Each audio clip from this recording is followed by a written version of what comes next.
Good morning, everyone. This is Jeffy Kennedy, author of Epic Fantasy Romance. I'm here with my first cup of coffee. Fabulous. Today is Thursday, August 25th, and I'm back home, another year older, uh, wiser. Hard to say. After a certain point, do you continue to grow wiser? I don't know. Uh, During my brief, very brief, right, podcast hiatus, uh, Zencaster changed their thing, and now my image is reversed. I don't know if it'll be reversed for you all on video. It's a little disconcerting. It's just that the flowers are on different sides of me than they used to be. Uh, I was trying to figure out if I can change it, but who knows? So I had a lovely birthday. Time spent well with family. Um, Mixture of business and pleasure. We got birthday stuff done and also took care of like financial things and stuff like that. So it was good. It was a good trip. And I am home. Something's rustling in the grape leaves. Ah, bird. Um, yeah, so I'll be here today and tomorrow. And then tomorrow I go down to Albuquerque to Bubonican. If you are local to New Mexico, which I know most of you are not, it's a good convention. Sort of our local SFF convention. And I am going to be doing many, many things. I will be on a bunch of stuff. I was thinking I was talking about this before I left, but it used to be that I would post my appearances and schedule at conferences online. And now I've kind of, it's like, well, why? Because the people online who aren't there can't go see the things, and the people who are going to the thing will see it when they're there. So I see other authors sharing this on social media, and I know I used to do it, but it's a puzzler. I just keep getting around not to posting my stuff, and maybe that's an excuse. So, and then after that, I will be doing podcasts on Monday, Tuesday, and then Wednesday I fly to Chicago for Worldcon, ChiCon in Chicago. Did I mention Chicago? At which I'm also doing many things. I should probably post my schedule for that, just because Worldcon's so big. But anyway, yeah. So little behind on the book stuff, not horribly. Actually, I'm on track. I'm not where I want to be, but on track still to release September 29th. Nice to see all those pre-orders coming in. Thank you. Shadow Wizard, Jadrin, and Sally. So let's see. So I have things to talk about, and it's one of those things where I make notes that I want to talk about this when I come back, but then, uh, after the fact, I'm not nearly so fired up about it. Um, but so one thing about birthdays in the modern era is the Facebook birthday, right? So it's a funny thing because this is really throwing me off that my image is reversed. I really just shouldn't look at myself. I did get a new webcam for my birthday from my wonderful aunt, and I started to try to set it up, but I can't. If I have the laptop open, it defaults to my laptop camera instead of the one on the tripod. And I'm sure I can change that somewhere in my settings, Zencaster settings, but I can't figure it out. Uh, and I thought, well, I could just like use the webcam and not look at myself, which might be a plus. So I stop obsessing. And but then I wouldn't be able to see that the image was right.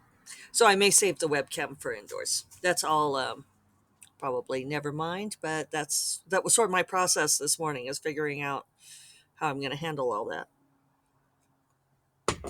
So anyway, Facebook birthdays.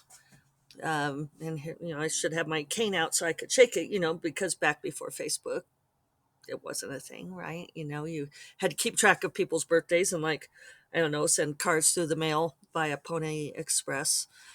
But now, and it was fun at first with Facebook because it would remind you of people's birthdays and you'd be like, oh, cool. Tell people happy birthday. And then the social media marketers got involved, right? And so they tell people things like, uh, every time you post to somebody's timeline is an opportunity to advertise your business. And it's like, how do I want to say this? All sorts of profanities are welling up. It really cancels out the uh, purported good wishes if somebody is using it as an opportunity to advertise their business.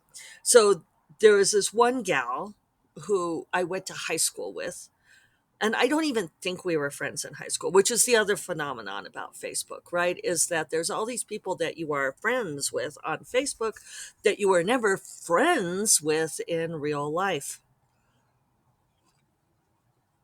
So this gal is a real estate agent, and she posts to my timeline with this square ad that has like a picture of her and a picture of her, sister agent at the business. And it's like the realty company, and they say, wishing you a happy birthday, and it's basically a fucking ad for their real estate company on my timeline, dressed up as happy birthday wishes. And so I deleted it. And you know what? I deleted that in the morning because I was online for my birthday, which I'm not always, but hanging out at my folks' house because it was a Monday. Uh, my mom and I, we had to meet with her financial advisor via Zoom, so we were online a lot. And so I was just keeping up with the Facebook messages this year because I do appreciate all the nice birthdays from the people who are just trying to advertise their business. So So I deleted this fairly early in the morning because she posted it right off. Do you know what? Later that day, like, actually, let me take it back. Tuesday morning, Tuesday morning, was catching, there all the people are like, oh, sorry, I missed your birthday yesterday. Perfectly nice. She had posted that fucking thing again, like the evening before. And I don't know if she thought that she went to check to see if it was on my timeline and she was like, oh, maybe it didn't post or something, but I deleted it a second time. And then I went and looked at our friendship, and our entire friendship, and I'm putting air quotes around this for you, not on video, consisted of her posting her fucking real estate ads on my birthday. And I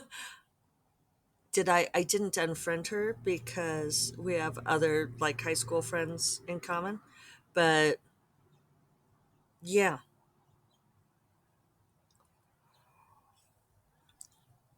So, and other people, there's only a few people who do this, but you know, if you're going to listen to the marketers, think about what you're doing to your human relationships. Actually, do we even have a human relationship? I barely remember this gal. I should go look her up in my yearbook because I don't think we were like even, I don't think we ever had a relationship. I should unfriend her, shouldn't I? Ah. So I wanted to mention that the, you know, monetizing every relationship, right? The other thing I wanted to talk about, which I'll probably put in the show notes billings, and will probably be the thing that most of you are actually here for and like sat through 10 minutes of my blathering to hear about. But it's El Huang did an interesting essay on Tor.com about Clarion workshops and science fiction and fantasy writing workshops and writing workshops in general. And I wanted to talk about that a little bit because there's been a lot of people tweeting about it, giving their experiences. There was a lot of discussion of the Milford method, and this was a really well done essay, and it elicited a lot of good conversation. And it's writing workshops are fraught anyway. And I hold on a moment. Okay, so I went to check. It's S.L. Huang, which I'm glad I checked because she is pretty emphatic about don't pronounce it to rhyme with bang, rhymes with Wong, wrong. So S.L. Huang, she does not give pronouns, which is what I was looking for, and uh, but she presents as female, so I'm going to go with she, her. Apologies if I get that wrong. Anyway, um, so she talks about the the background of science fiction and fantasy workshops and the Milford method. And basically, the Milford method, excuse me, mosquitoes, uh, boils down to that people give critique and the author listens and gets an opportunity to say something at the end. And one of the criticisms of this technique that Wong brings up is that it's it silences the author, and that it can be a really brutal critique method. And also how there were there's sort of a dearth of other ways to teach. And I'm going to link to the essay because she does a great job of breaking it down, much better than my um, brief summary, broken summary here. Uh, but one thing I did want to say is that there is a reason for the author to listen without speaking. And I totally get the how it's problematic. I understand what makes it difficult, but something that happens a lot when you give authors critique. I want to say not even newbie authors. I was starting to say that, but authors, even very experienced authors, will do this. Is that their first instinct is to begin to argue with you, and it stops them from hearing what you're trying to say, or they try to explain. And this is something that happens a lot. If I'm teaching writing workshops and so forth, I'll ask someone a question about their story. I'll say, well, think about why did the prince want to sacrifice himself? And their first instinct will be to say, oh, well, see, the thing is that the prince has, and I have to say, no, no, no, don't explain it to me because I don't need to know.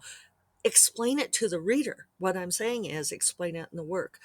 And so I do think that there's a lot of value in learning to hear critique of your work and absorb it without having to have an immediate response. And something we talk about a whole lot in the industry is like when you get your edit letter back or what have you, that you take 24 hours or more to absorb it and assimilate, because our first reactions tend to be emotional. And that's which is usually, like, how dare you say my baby is ugly? And believe me, we all go through this. So it's hard to hear criticism of your work. And so absorbing it in silence is a really good discipline to build. And I am not from a marginalized group, cishet white girl here, so I don't know how it feels when it feels as if you're being silenced. So I realize that's a fine line there, but I did want to mention that about the benefits of simply listening, and you don't have to what are the words I want? Words. What are words? Um, you don't you don't have to do what they say. And I realize that this becomes an issue for people in marginalized groups too, because there's that power imbalance. And it's very hard, I think, for all creators to learn that difference between um, hearing the critique and making the decision of what to do about it. But it's good to hear it. It's good to do your best to listen and take it in and then decide later whether or not you're going to listen. So, all of that said, my opinion on writing workshops. I have done a few, mostly through the university where I was at when I was working. And I feel like I'm not going to have time to explain all this. I may have to go long. So, okay, quick intro to Jeffy's history. I was going to be a research scientist. I was doing my PhD. I decided to cut bait, get my master's because I didn't actually want to be a research scientist, and I decided that I wanted to be a writer. It was a big pivot. I was 23, 22 when this happened. And so I did that. I got my master's in neurophysiology. I I got a job as an editor writer to start building my writing chops. And I started taking night classes with the creative writing department and learning from these visiting writers. Usually it would be like these 5 nights a week, 7 to 10 p.m. For 1 week. There were other ones, but I would do the, sometimes they were semester long, but so I started learning directly from writers. And it was actually an English department, and then later they developed a creative writing program. And I was able to do some great things. I was awarded a fellowship to the U Cross Foundation and went and did a 2 week retreat. And that was amazing. But I did not get a formal education. And at one point, the university where I was at, they did develop a creative writing program and they started a creative writing MFA. And one of my professors suggested that I be in the first class and get an MFA. Now, at this point, I had already been published. I had already published my essay collection with the university press, and I'd published lots and lots of essays, short stories. And I thought, oh, cool. Yeah, maybe I should get an MFA. And so I looked into it, and it was going to cost me like $40,000. And that was, going to be right there in my hometown. I had a full-time career job. I had stepchildren. I had a lot of stuff going on in my life. And it was kind of as much as I could do to get the writing in. And, and she said, well, this would be a big boost for you if you have the MFA. And I was thinking, well, how? Why does it make a difference? Um, and I ultimately did not do it because I thought I already have one master's degree and I don't want to teach. So why do I need an MFA when I'm already a published author and isn't that my cred? Well, and it's interesting because here I am. Now I am president of the Science Fiction and Fantasy Writers Association, and I have not done those cred workshops. I came up partly through romance because romance is what published my funky crossover of epic fantasy romance first. So I never went to Clarion. I never went to Taos Toolbox. I didn't go to Iowa Writing Circle or any of these things. And I've been part of these courses where we had writing workshops, where we workshopped work. I've been part of several different critique groups. And would I say it makes a difference? Yeah, everything is helpful. But when people talk about, and this is something that Hel Huang mentions in her essay, is that there is this, and I had not heard of it before, but it didn't surprise me, that there's this rather famous rebound that after you do Clarion Workshop, a lot of people don't write for a year or 2 years. And Mary Robinette Kowal, who is a friend, and I think she's very smart, and I I adore her, but she did a Twitter thread saying, well, that's because you're absorbing everything you learned and it just takes time to assimilate that. And and that was her experience, and I believe that that's how she felt. But I also think that people not writing for a couple of years after a workshop is an indication that something got broken. And I don't think necessarily in a positive way. I quit one critique group because the critique felt so toxic to me. And and when I give authors advice on this, because I do author coaching, I have a lot of conversation with authors.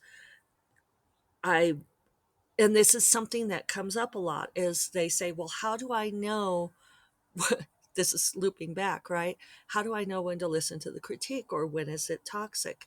And it's hard. It's really hard to know. And the best answer I have is that you learn from experience. You have to, you know, sit on it and then see if you agree with it. If if you're hearing the same thing over and over, that's an indication that it's something to pay attention to. Doesn't mean you have to do it, especially if you're a different kind of writer. If you come from a different culture, a non-Western, non-white, I don't know, non-heteronormative culture, there's going to be differences. For me, there were a lot of differences because I was writing this crossover. I was writing uh, this epic fantasy with romance in it, and I would get people wanting me to take one side or the other out of it. Um, men, male fantasy writers, science fiction writers, that critique group I was in, um, they would have to keep telling me that they were not my reader. And they would kind of clear their throats self-importantly. Well, I am not your reader, but, and they would acknowledge I was a great writer. Great. Well, they would say I was a good writer, that it was a good story. And they'd say, but people have these very long exchanges. Is that typical for romance? And so all these little barbs, right? They lodge into you and they can interfere with your creative process. And one thing I talk about a whole lot is learning how to kick the other voices out of the room when you're actually drafting. And so I know this is a muddle. I probably should have made this a much more planned podcast, but so it goes. Maybe I'll talk about this more tomorrow. But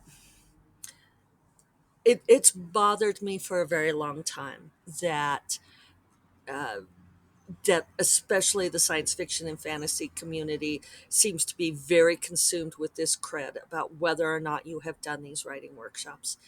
Uh, when I was early on the board of SIFWA and I was at my first Nebula conference, I think, I was one of the other board members introduced me to someone who was working with Clarion. I don't remember if it was East or West, and I don't remember who it was, but we were doing cocktail party conversation. And at this point, I had probably published, I don't know, 10, 15 books. And, but I wasn't really well known in the science fiction fantasy community because a lot of those were on the romance side of publishing. And I said to her, well, I always thought it would be very fun to do something like Clarion. And she said, oh, well, it's never too late. And then she wandered off, and my other board member, looked at me and he said, she doesn't really know who you are. And I was like, well, and that's all right. But there is this incestuous thing. And this is something that's been talked about in other circles. Like I started out as a creative nonfiction writer. And I would do like the literary festivals and all this kind of thing, and I knew a lot of people who had come out of like Iowa Writing Circle. And it's this deal where you go to Iowa Writing Circle, there's that faculty, you have your fellow students that become your cohort, and then you move up into the world of like choosing fellowships and editing and so forth. And they would choose other people from Iowa Writing Circle. And so it becomes this loop where a certain kind of writing that is produced by a certain kind of writing workshop becomes established as this is good writing, this is how we should be doing it. And then you have it perpetuates, it becomes a self perpetuating cycle. And I think that that's what happens in the science fiction and fantasy community too, that the people who go to these workshops are taught this is how you write a correct story. And then as they move into the gatekeeper positions, they reinforce that and say, oh, well, this is how you write a story. And this is a good kind. And this is not a good kind because this would never fly in Clarion Workshop, or for example. So, as I promised, I have gone on long. All of this has to be taken with a grain of salt because basically there are these self reinforcing communities that are vetting each other. And there's tremendous pressure, I think. And I think I started to say this before and didn't quite finish the thought. But sometimes when I'm author coaching, people will ask me, should I do this? Should I do Taos Toolbox? Should I do one of these other things? And I will say, I don't think you need it to learn how to write, um, but it is good for the cred. It gets you into the community, and which I feel like is that a good thing? And I say this as someone who does not have the card, right? So, on that thought, I am going to go do my thing. But thank you for sticking with me in my rambles this morning. Maybe I'll be able to speak more coherently about it tomorrow. Uh, yeah. So, hope you all have a wonderful Thursday, and I will talk to you tomorrow. You all take care. Bye bye.